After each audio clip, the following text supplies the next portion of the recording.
ഫാക്ഷനലിസം ഇവിടെ ഒരു വിഷയമായിരുന്നു. പലതരത്തിലുള്ള പരസ്യ പ്രസ്താവനകളൊക്കെ നേതാക്കന്മാരുടെ ഭാഗത്ത് നിന്നെല്ലാം വന്നു. ഇതോടുകൂടി ആ വിഷയങ്ങളെല്ലാം അവസാനിച്ചു. അങ്ങനെയാണോ? ഇനി അങ്ങനെ ഒരു ഗ്രൂപ്പ് വിഷയങ്ങൾ BJP-യിൽ ഉണ്ടാവുകയില്ല? അങ്ങനെയാണ്. ഞാൻ ഇതിനെ പറ്റി ഞാൻ ഫ്രാങ്ക് ആയിട്ട് പറയട്ടെ. ഇത് ഞാൻ കേട്ടിട്ട് ഞാൻ എത്രയോ കേട്ടതാണ്. ബട്ട് എന്റെ പേഴ്സണൽ എക്സ്പീരിയൻസിൽ ഞാനിത് ഇതുവരെ കണ്ടിട്ടില്ല. ഞാനിപ്പോ കേരള രാഷ്ട്രീയത്തിൽ വന്നിട്ട് ഒരു കൊല്ലം ആയില്ലേ. ഞാൻ അതിനു മുമ്പ് കേരള രാഷ്ട്രീയത്തിലായിരുന്നില്ല. എന്നോട് എത്ര ആൾക്കാർ പറഞ്ഞു അവിടെ ഗ്രൂപ്പിസം ഉണ്ട്, ഇത് ഈ ഗ്രൂപ്പാണ്, നിങ്ങൾ ഏത് ഗ്രൂപ്പിലാണ്. ഞാൻ ഈ ഒരു കൊല്ലം ചില്ലറ ദിവസത്തില് അങ്ങനെ ഗ്രൂപ്പിസമായിട്ട് കണ്ടിട്ടില്ല. ഓക്കെ, അത് പണ്ടുണ്ടെങ്കിലും ഇന്ന് ഞാൻ പറയുന്നു, ഈ ഒരു ദൗത്യം, ഈ ഒരു മിഷൻ മുമ്പോട്ട് വെച്ച് നമ്മൾ മുമ്പോട്ട് പോകുമ്പോൾ ഒരു ടീമായിട്ടാണ് ഞങ്ങൾ മുമ്പോട്ട് പോകുന്നത്. അത് ശോഭാ സുരേന്ദ്രൻജി, കുമ്മനം രാജേട്ടൻ, വി മുരളീധരൻ, സുരേന്ദ്രൻജി, ഞാന് എല്ലാവരും ഇരുന്ന് നമ്മൾ തീരുമാനിച്ചിട്ടാണ് മുമ്പോട്ട് കൊണ്ടുപോകുന്നത്. അതുകൊണ്ട് ഗ്രൂപ്പിസം ഞാൻ കണ്ടിട്ടില്ല. ഒന്ന്, ഞാൻ എക്സ്പീരിയൻസും ചെയ്തിട്ടില്ല. രണ്ടാമത്തത്, അത് ഉണ്ടെങ്കിലും, അത് നിങ്ങൾ പറഞ്ഞ ഉണ്ടെങ്കിലും ഈ ഒരു കോമൺ ഗോൾ മുമ്പിൽ വെച്ച് നമ്മൾ അധ്വാനിക്കുമ്പോൾ എനിക്ക് തോന്നുന്നില്ല ഗ്രൂപ്പിസം എന്ന് പറഞ്ഞ ഫിനോമിനന്റെ ഒരു ചാൻസ് ഉണ്ട്. അതായത് ഇനിയൊരു രാജീവ് ഗ്രൂപ്പ് വരെ ഉണ്ടായേക്കും എന്ന് വരെ പറയുന്നവരുണ്ട്. അങ്ങനെ ഒരു ചാൻസേ ഇല്ല. ഞാൻ അത് തുറന്നിട്ടില്ല. അങ്ങനെ ഒരു ഗ്രൂപ്പ് ഞാൻ തുറക്കാൻ പോകുന്നില്ല. അതിന് മെമ്പർഷിപ്പ് ആർക്കും കൊടുക്കുന്നില്ല. അങ്ങനെ ഒരു ഗ്രൂപ്പ് ഇല്ല. ഒരു ഗ്രൂപ്പ് ഉള്ളൂ ഇവിടെ, അത് BJP. രണ്ടാമത്തെ ഗ്രൂപ്പ് ഉണ്ട് NDA. അതിൽ ഒരു 2-3 വേറെ പാർട്ട്നേഴ്സ് ഉണ്ട്. BJP-യിൽ പറഞ്ഞ ഗ്രൂപ്പിൽ എല്ലാവരും ഒരേ സമാനം, എല്ലാവരും ആ ഗ്രൂപ്പിലുണ്ട്. ഈ പ്രധാനപ്പെട്ട നേതാക്കൾ ഇപ്പൊ K. സുരേന്ദ്രൻ മാറുന്നു, ശോഭാ സുരേന്ദ്രനുണ്ട്, അങ്ങനെ MT രമേശ് അടക്കം, ഇവർക്കൊക്കെ ഇനി പാർട്ടിയിൽ എങ്ങനെയായിരിക്കും ഇവരെ ഇനി പ്ലേസ് ചെയ്യാൻ പോകുക? ഈ മുതിർന്ന നമുക്ക് നോക്കാം. അതെല്ലാം ഇവരെല്ലാം സീനിയർ ലീഡേഴ്സാണ്, എത്രയോ എക്സ്പീരിയൻസ് ആണ്. എന്നെക്കാട്ടും കേരള രാഷ്ട്രീയത്തിനെ പറ്റി അവർക്ക് എത്രയോ എക്സ്പീരിയൻസ് ഉണ്ട്. ആ എക്സ്പീരിയൻസ് എല്ലാം പാർട്ടിക്ക് ഉപയോഗിക്കണം, പാർട്ടിയെ ഡിപ്ലോയ് ചെയ്യണം. അവരെല്ലാം ലീഡേഴ്സാണ്. അവരെല്ലാം നന്നായി ഒരു പൊസിഷനും റെസ്പോൺസിബിലിറ്റിയും അക്കൗണ്ടബിലിറ്റിയും എല്ലാം പാർട്ടി തീരുമാനിക്കും. അതിലൊരു ഡൗട്ടും ഉണ്ടാവാൻ പാടില്ല. അവരെല്ലാവരും ഒരു ടീമായിട്ടാണ് നമ്മൾ വർക്ക് ചെയ്യാൻ പോകുന്നത്. 2026 അസംബ്ലി ഇലക്ഷനാണ് പ്രധാന ഗോൾ എന്ന് പറഞ്ഞു. ഈ ലോക്കൽ ബോഡി ഉണ്ട്, ലോക്കൽ ബോഡി അടക്കം. ഈ തിരുവനന്തപുരത്ത് ശശി തരൂരിനെ ഏതാണ്ട് പരിപൂർണമായിട്ട് പരാജയപ്പെടുത്തുന്ന രീതിയിലായിരുന്നു താങ്കളുടെ പ്രകടനം. ആ ഒരു മൊമെന്റം സംസ്ഥാന വ്യാപകമായിട്ട് BJP-യിലേക്ക് എത്തിക്കുക, NDA-യിലേക്ക് എത്തിക്കുക, കൂടുതലും യുവ വോട്ടർമാരെ ആകർഷിക്കുക, അതായിരിക്കുമോ ഒരു സ്ട്രാറ്റജി? സ്ട്രാറ്റജി ആയിരിക്കും 100%. ഞങ്ങൾക്ക് യൂത്ത് വോട്ടർ, ഞങ്ങൾക്ക് ഡൽഹിയിലാണോ ഏത് സംസ്ഥാനത്തെ ഇലക്ഷനാണോ, ഞങ്ങളുടെ BJP NDA-യിൽ ഒരു ഏറ്റവും വലിയൊരു അട്രാക്റ്റീവ് ഞങ്ങളുടെ പ്രൊപ്പോസിഷൻ, ഞങ്ങളുടെ ഒരു ബേസ് വോട്ടാണ് യൂത്തിന്റെ വോട്ട്. അതിന്റെ ഒരു കാരണമുണ്ട്. ഈ കഴിഞ്ഞ 11 കൊല്ലം യൂത്തിന് വേണ്ടി എത്രയോ അവസരങ്ങൾ, സ്കില്ലിംഗ് ആണോ, സ്റ്റാർട്ടപ്പ് ആണോ, ഇൻവെസ്റ്റ്മെന്റ് ആണോ, തൊഴിലാണോ, എത്രയോ അവസരങ്ങളും ക്രിയേറ്റ് ചെയ്തിട്ടുണ്ട് ഇന്ത്യയിൽ. അതുകൊണ്ട് യൂത്ത് ഒരു മാസ് BJP-ന്റെ ഒരു വോട്ട് ബേസാണ്. കേരളയിൽ അത് ഇതുവരെ നടന്നിട്ടില്ല. അത് ഞങ്ങൾ ഈ പ്രാവശ്യം ചെയ്യാൻ അധ്വാനിക്കും. അത് ഒരു കമ്മ്യൂണിക്കേഷൻ ഗ്യാപ്പ് ആണെങ്കിൽ ആ കമ്മ്യൂണിക്കേഷൻ ഗ്യാപ്പ് അഡ്രസ് ചെയ്യും. ബിക്കോസ് ശരിക്കും യൂത്ത്, കേരളത്തിന്റെ യൂത്ത് ആണോ ഇന്ത്യയുടെ യൂത്ത് ആണോ, ഒരു പാർട്ടി യൂത്തിന് വേണ്ടി പണിയെടുക്കുന്ന ഒരു പാർട്ടി ഉണ്ടെങ്കിൽ, ഒരു ഭാവിനെ പറ്റി വിചാരിച്ച് ഒരു വികസിത് ഭാരതിനെ പറ്റി പറയുന്നുണ്ടെങ്കിൽ അത് ഒരു BJP NDA മാത്രമാണ്.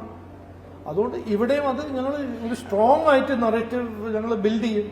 കേരളത്തെ സംബന്ധിച്ചിടത്തോളം എപ്പോഴും ഒരു പൊളിറ്റിക്കൽ സെനാറിയോ വേറെയാണെന്നും BJP ഒരു ഔട്ട്സൈഡർ പാർട്ടിയാണ് എല്ലാ കാലത്തും, LDF UDF ഒരു ഡ്യുവോപോളി മറികടക്കാൻ BJP-ക്ക് കഴിയുന്നില്ല എന്ന് എപ്പോഴും പറയും. അങ്ങനെ ഒരു ആത്മവിശ്വാസം ശരിക്കുണ്ടോ? എനിക്കുണ്ട്.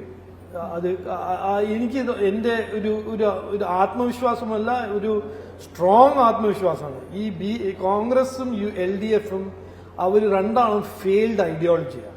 അവർ ഫെയിൽഡ് ഇക്കണോമിക് ഗവർണൻസ് ഐഡിയോളജിയാണ്. കോൺഗ്രസ് ഇന്നും ശരി UPA-ന്റെ 10 കൊല്ലം വിടും, അത് 10 കൊല്ലം മുമ്പേ ആയിരുന്നു, അത് രാഹുൽ ഗാന്ധി മിനിസ്റ്റർ ആയിരുന്നില്ല, അവർക്ക് ഒരു 10,000 എക്സ്ക്യൂസ് ഉണ്ട്. ഇന്നും കർണാടകയാണോ, ഹിമാചൽ പ്രദേശാണോ, തെലങ്കാനയാണോ, അവരെല്ലാവരും പറയുന്നത് കടം എടുത്തില്ലെങ്കിൽ ഞങ്ങൾക്ക് ശമ്പളം കൊടുക്കാൻ കാശില്ല, അവിടെ ഡെവലപ്മെന്റിന് കാശില്ല എന്ന് അവരെ കർണാടക ഡെപ്യൂട്ടി ചീഫ് മിനിസ്റ്റർ പറയുന്നു. അപ്പൊ അവരെല്ലാവരുടെ ഒരു ഇക്കണോമിക് ഐഡിയോളജിയും ഗവർണൻസ് ഐഡിയോളജിയും ലെഫ്റ്റിന്റെ അങ്ങനെ ഒരു ഡിഫറെന്റ് ഐഡിയോളജി അല്ല. രണ്ടാളും ഭയങ്കര ക്ലോസാണ്. അവർക്ക് ഇക്കണോമിക് ആക്ടിവിറ്റി ഗ്രോ ചെയ്യണ്ട, അവർക്ക് തൊഴിലും ഇൻവെസ്റ്റ്മെന്റ് ഒന്നും ക്രിയേറ്റ് ചെയ്യണ്ട. അവരെ ഒരു വേറൊരു സ്ട്രാറ്റജിയാണ്. ഒരു പാർട്ടിക്ക് അഴിമതിന്റെ സ്ട്രാറ്റജി, മറ്റേ പാർട്ടിക്ക് നൂക്കൊലിന്റെ സ്ട്രാറ്റജി. അപ്പോ ഇത് വെച്ച് നോക്കുമ്പോൾ യൂത്ത് ഇന്ന് അവർക്ക് രണ്ട് ചോയ്സ് ഉണ്ട്. ഒന്നെങ്കിൽ രാഷ്ട്രമെല്ലാം ഇഗ്നോർ ചെയ്തിട്ട് പുറത്തു പോവുക, മൈഗ്രേറ്റ് ചെയ്യുക, അതാണ് നമ്മുടെ യുവാക്കൾ ചെയ്യുന്നത്. അല്ലെങ്കിൽ വേറെ സംസ്ഥാനത്ത് പോയിട്ട് പണിയെടുക്കുക, അവിടെ ഇൻവെസ്റ്റ്മെന്റ് ഉള്ള സ്ഥലത്ത്. അതാണ് ഞങ്ങൾ പറയുന്നത്. അത് മാറ്റി ഇവിടെ തന്നെ ഇൻവെസ്റ്റ്മെന്റ് കൊണ്ടുവന്ന് ഇവിടെ തന്നെ തൊഴിൽ ഓപ്പർച്യൂണിറ്റീസ് ക്രിയേറ്റ് ചെയ്ത്, അവസരങ്ങൾ ക്രിയേറ്റ് ചെയ്ത് നമ്മുടെ യൂത്ത് വെച്ച് കേരളയ്ക്ക് ഏറ്റവും വലിയ ആസറ്റാണ്. നമ്മൾ ഫ്യൂച്ചർ നോക്കുമ്പോൾ നമുക്ക് അങ്ങനെ നാച്ചുറൽ റിസോഴ്സസ് ഒന്നുമില്ല. ഒരു ടൂറിസം ഉണ്ട്, സർവീസ് ഇൻഡസ്ട്രി ഉണ്ട്, മാനുഫാക്ചറിങ് ഇക്കോണമി ഒന്നുമില്ല.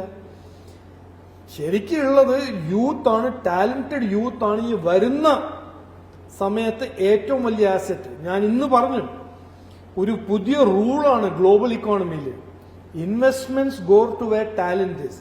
ഇത് മനസ്സിലായില്ലേ? ഇൻവെസ്റ്റ്മെന്റ് പോകുന്നത് യുവാക്കളും ടാലന്റഡ് യുവാക്കളും ഉള്ള സ്ഥലത്ത് മാത്രമേ ഇൻവെസ്റ്റ്മെന്റ് പോവുള്ളൂ. ഈ ടാലന്റഡ് യുവാക്കൾ എങ്ങോട്ടാ പോകുന്നത്? അവര് പോകും അവസരങ്ങൾ ഉള്ള സ്ഥലത്ത്. അപ്പൊ നമ്മളെ മലയാളി കുട്ടികൾക്ക് എത്രയോ ടാലന്റഡ് മലയാളി കുട്ടികൾ ഞാൻ കണ്ടതല്ലേ ഇതെല്ലാം. അവര് പോകുന്ന കേട്ടാ ബാംഗ്ലൂര്, ഹൈദരാബാദ്, പുറത്ത്. അപ്പൊ പിന്നെ എങ്ങനെ ഇൻവെസ്റ്റ്മെന്റ് ഇവിടെ വരിക?